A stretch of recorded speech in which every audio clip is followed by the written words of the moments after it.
selamat pagi anak-anak. Jumpa lagi yaitu tentang pembelajaran ekonomi. Baik, sebelum Ibu mulai pembelajaran pada kali ini, Ibu ingin perkenalan terlebih dahulu ya anak-anak. Seperti kata pepatah, tak kenal maka tak sayang. Baik, perkenalkan nama Ibu yaitu Rekawati Suyatno. Alamat rumah Ibu yaitu Dusun Jabon, Desa Jatimulyo, Kecamatan Kauman, Kabupaten Tulungagung. Baik, sebelum Ibu mulai pembelajaran pada pagi hari ini, alangkah baiknya kita berdoa terlebih dahulu ya anak-anak, supaya nanti kita diberi kemudahan dan diberi kelancaran. Baik, kita berdoa bersama-sama ya anak-anak. Tangannya di atas, yaitu kita berdoa bersama-sama. A'udzubillahi minasyaitonirrajim. Bismillahirrahmanirrahim. Raditu billahi rabba wa bil islami dina wa bi muhammadin nabiyya wa rasula.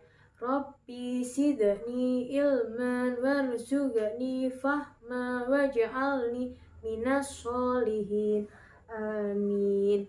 Baik, karena kita sudah berdoa, Ibu akan mengadakan mini game terlebih dahulu ya anak-anak, supaya kalian bisa semangat. Baik, ini gamenya mudah sekali, yaitu kita harus konsentrasi. Baik, nanti Ibu akan menghitung dari 1 sampai angka 10. Nanti apabila nanti Ibu menyebutkan bilangan ganjil, maka kalian ikut tepuk tangan ya. Baik, kita mulai. 1, 2, 3. 1, 2, 3, 4, 5, 6, 7, 8, 9, 10. Baik. Di sini Ibu juga punya peribahasa buat kalian anak-anak, yaitu tuntutlah ilmu sampai ke negeri Cina. Ada yang tahu? Ada yang tahu? Baik, tuntutlah ilmu ke negeri Cina itu maksudnya apabila nanti kalian ingin menuntut ilmu sejauh apapun, kalian harus tetap semangat dan kalian harus berusaha supaya nanti cita-cita kalian yang ingin kalian kejar atau kalian impikan bisa terwujud dan terlaksana. Tidak hanya itu anak-anak, Nelson Mandela juga pernah berkata, yaitu pendidikan merupakan senjata paling ampuh untuk merubah dunia. Makanya anak-anak, kita harus tetap semangat, kita harus tetap giat belajar, giat bersekolah, supaya nanti cita-cita kalian bisa terwujud dan terlaksana, dan nanti kalian bisa membanggakan kedua orang tua kalian. Amin. Baik, langsung saja ya anak-anak, kita ke materi. Pada kali ini Ibu akan menjelaskan tentang yaitu pengertian pasar modal dan jenis saham. Baik, sebelum Ibu mulai, di sini manfaat apa sih yang kita peroleh dalam mempelajari pasar modal dan jenis saham ini? Yaitu tentunya yang pertama, supaya nanti kalian bisa memahami pengertian dari pasar modal, dan yang kedua, supaya nanti kalian bisa memahami dan mengetahui manfaat apa dari pasar modal tersebut, dan yang ketiga yaitu supaya nanti kalian bisa mengetahui tentang jenis-jenis pasar modal, dan yang terakhir yaitu supaya nanti kalian bisa mengetahui apa sih pasar modal dan bagaimana jenis pasar modal tersebut. Baik, langsung saja yaitu ke pengertian dari pasar modal. Sebelum ke pengertian pasar modal, Ibu mau tanya ke kalian. Kalian pernah nggak ikut ibu kalian ke pasar? Tentunya pernah kan? Baik, di situ kalian bisa melihat antara interaksi antara penjual dan pembeli. Seperti yang pernah dilakukan ibu kalian, yaitu ibu kalian ingin membeli barang, seperti contohnya membeli beras, membeli sembako, membeli sayuran, membeli buah-buahan, seperti itu. Nah, sedangkan di pasar modal ini yaitu sama, yaitu interaksi tentang penjual dan beli. Akan tetapi, yaitu penjualnya itu yaitu surat-surat berharga. Seperti contoh surat berharga tersebut yaitu seperti saham, obligasi, piutang, dan lain-lain sebagainya. Dengan demikian, yaitu kita bisa menyimpulkan bahwa pasar modal itu sangatlah memfasilitasi sarana dan prasarana terkait tentang transaksi jual beli. Tidak hanya itu anak-anak, di sini pasar modal juga mempunyai fungsi. Di sini ada 4 fungsi anak-anak, yaitu yang pertama yaitu fungsinya sebagai sarana tentang pertumbuhan ekonomi. Yang kedua yaitu sebagai sarana pemerataan pendapatan.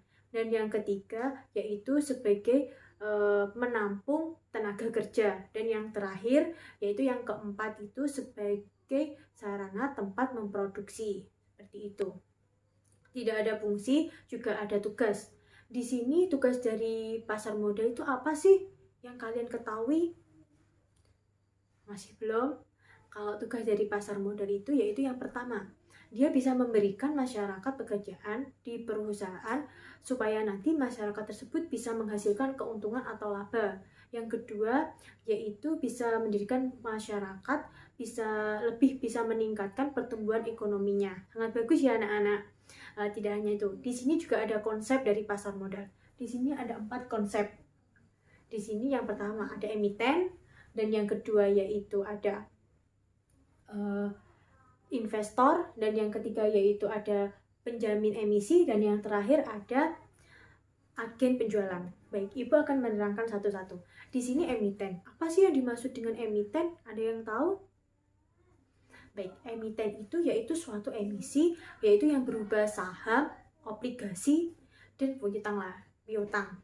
Sedangkan investor itu adalah seorang pembeli atau seorang pemodal itu sendiri yang membeli emisi tersebut.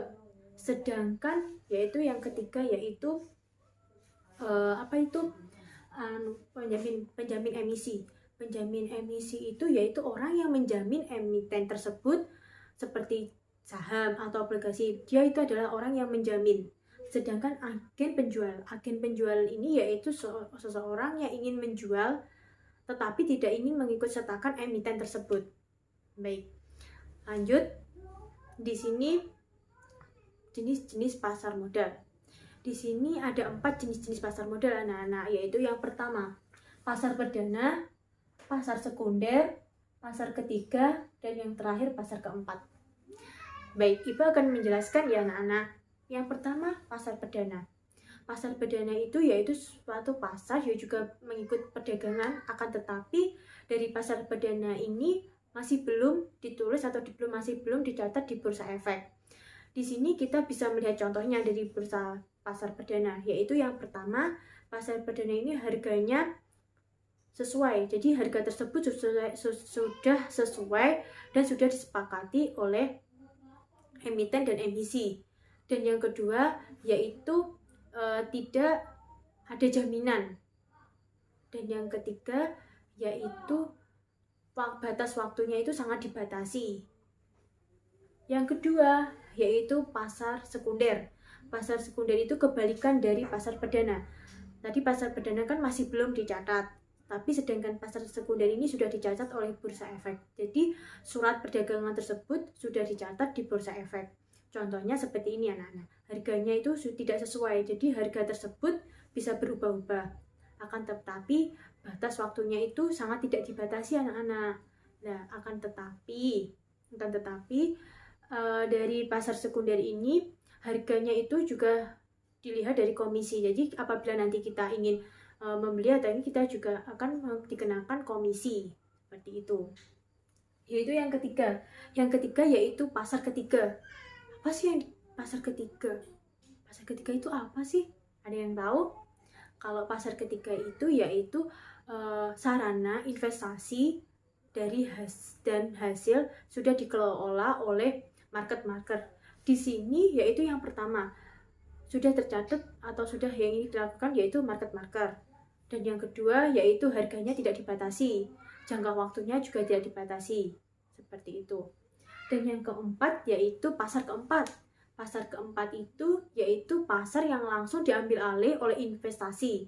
Maksudnya agar terjadi transaksi. Jadi kita bisa lebih mudah. Contoh dari pasar ini yaitu yang pertama.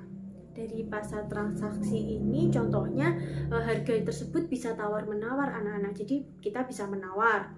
Yang kedua, tidak ada jangka waktu. Jadi apabila nanti kita membeli, kita tidak dibatasi jangka waktunya sampai berapa hari. Dan yang ketiga, tidak ada komisi. Jadi tidak ada yang ingin jika nanti kita membeli, maka tidak ada orang yang ingin meminta komisi. Seperti itu. Dari sini, dari 4 konsep dari jenis pasar modal ini, menurut kalian jenis yang mana sih yang kalian suka atau kalian senangi? Kalau menurut Ibu ya, kalau Ibu itu lebih suka ke pasar keempat ini. Kenapa? Karena dari pasar keempat ini yaitu sangatlah mudah anak-anak, kita bisa menawar. Tentunya kita bisa tawar-menawar. Dan yang kedua kita tidak dibatasi oleh jangka waktu. Dan yang ketiga yaitu kita tidak membiayai atau kita tidak membayar komisi. Jadi lebih enak. Sedangkan pasar yang tadi, pasar perdana tadi, yang pasar ke-1 itu kita bisa harga tersebut itu sudah pasti, jadi tidak bisa ditawar. Sedangkan jangka waktunya itu juga dibatasi. Tetapi dari pasar perdana ini tidak memiliki komisi, atau bahkan nanti jika kita membeli, kita tidak akan dikenakan komisi. Seperti itu.